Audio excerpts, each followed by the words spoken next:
All right, guys, the clip you're about to watch now came from AIT, and yes, they claim that the Navy actually spotted an illegal refinery in Port Harcourt, River State, Port Harcourt, where bunkers are actually mining oil, like refining oil, and it is worth up to the tune of 200 million liters per day. And like they have devised a new means to mine oil, and like it is really selling in the state at the moment. And now the question you have to ask is this. It's very simple. It's a very straightforward question that everybody can actually attest to.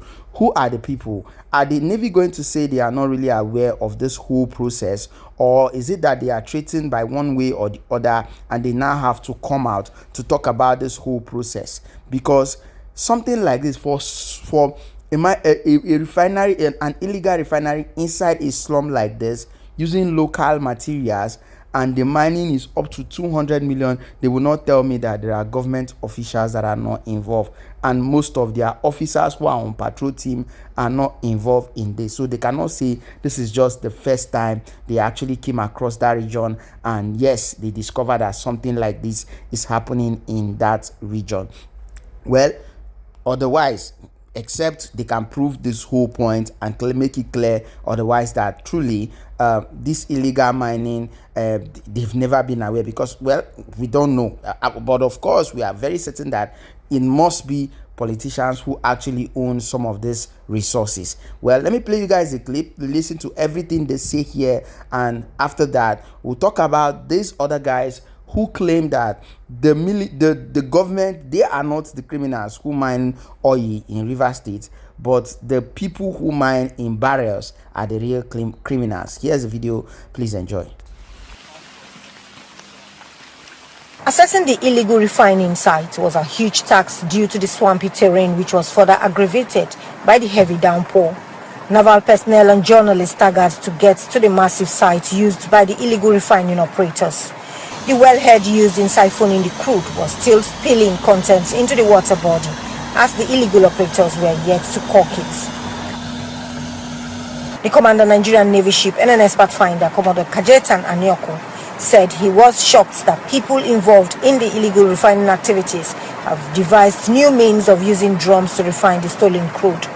What we found out was quite revealing and striking, in the sense that the oil thieves has moved away from the normal way of using metal storage tank to cook and refine illegally stolen crude oil to AGOs and other byproducts. They are now using drums to do the refining, and that offers them some tactical advantage in the sense that the drums are cheaper to construct and very easy to dismantle.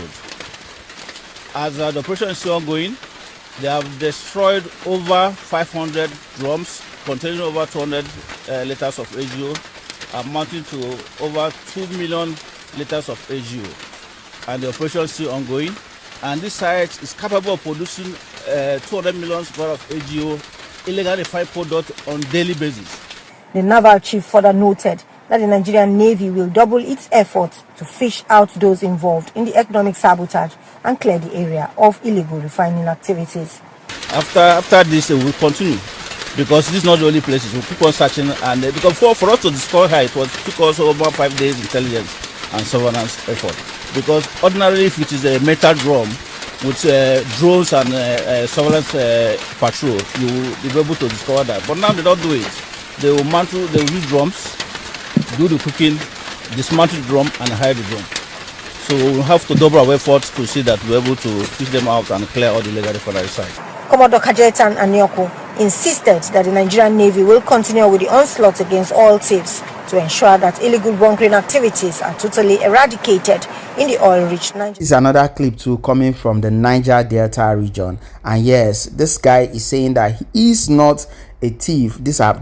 He's a businessman. These are bunkers who also steal crude oil, refine it into kerosene, and sell to local suppliers. This, according to him, they sell to fuel station and other places. And now you could see how he covered his face so that he will not be identified while he was taking up this particular interview. Well, the point is this: the local ones are not even making a penny of what the people who come and steal this crude oil in barrels, in name it, in a lot more of other process which they use to steal most of this products. But you go after these people, it's more of like leaving politicians who steal public fund and going after Yahoo boys who are actually doing everything is crime. But you must understand that you have to tackle the crime at the higher level, and then the crime at the lower level will already know that if they can go after this person,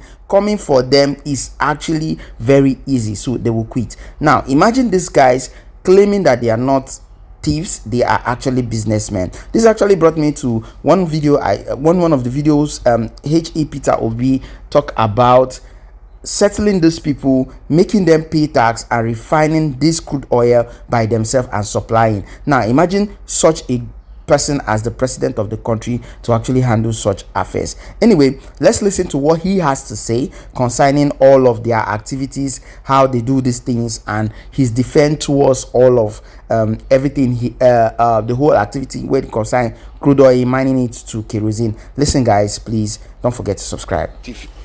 I am a businessman. You guys contribute largely to crude oil theft, and then the nation is losing so much of its wealth. For me, I am not thief. What about those that are using vessels, mother vessels from the ocean, loading? I am just taking a little jerrycans. This is jerrycan. For whatever I am seeing there, those are saying this. They are using biro to thief. They are the people even contributing from those bunkering. This is not bunkering. We are supplying kerosene to the filling station. No filling station, no place they have kerosene. And the government does not matter. What about the North? They are doing their gold, doing this. What will they call those people? Okay, those people are not thief. Because when the poor man do, they say thief. But when the rich man do, they call embezzlement. There is no job in this Nigeria. Niger Delta, we are suffering. Since we are suffering, this oil is our own. What if the federal government, makes an attempt to employ you? Would you quit this job? What kind of job did they want to employ me for first? This thing I'm doing is okay for me. It's okay to my people. The people that are giving job now, most of them now, till today, they've not paid them. University lecturers, they are on strike. They want to give me a job. What kind of, is it the job you give me, then you not pay me? We don't care whether we die. Like me, I don't care. The whole of Nigeria, you cannot see kerosene to buy. We, the Niger Delta boys, are the one producing kerosene and supplying the filling station. If you give us the opportunity, we will do more. Then they say they want to stop bunkering.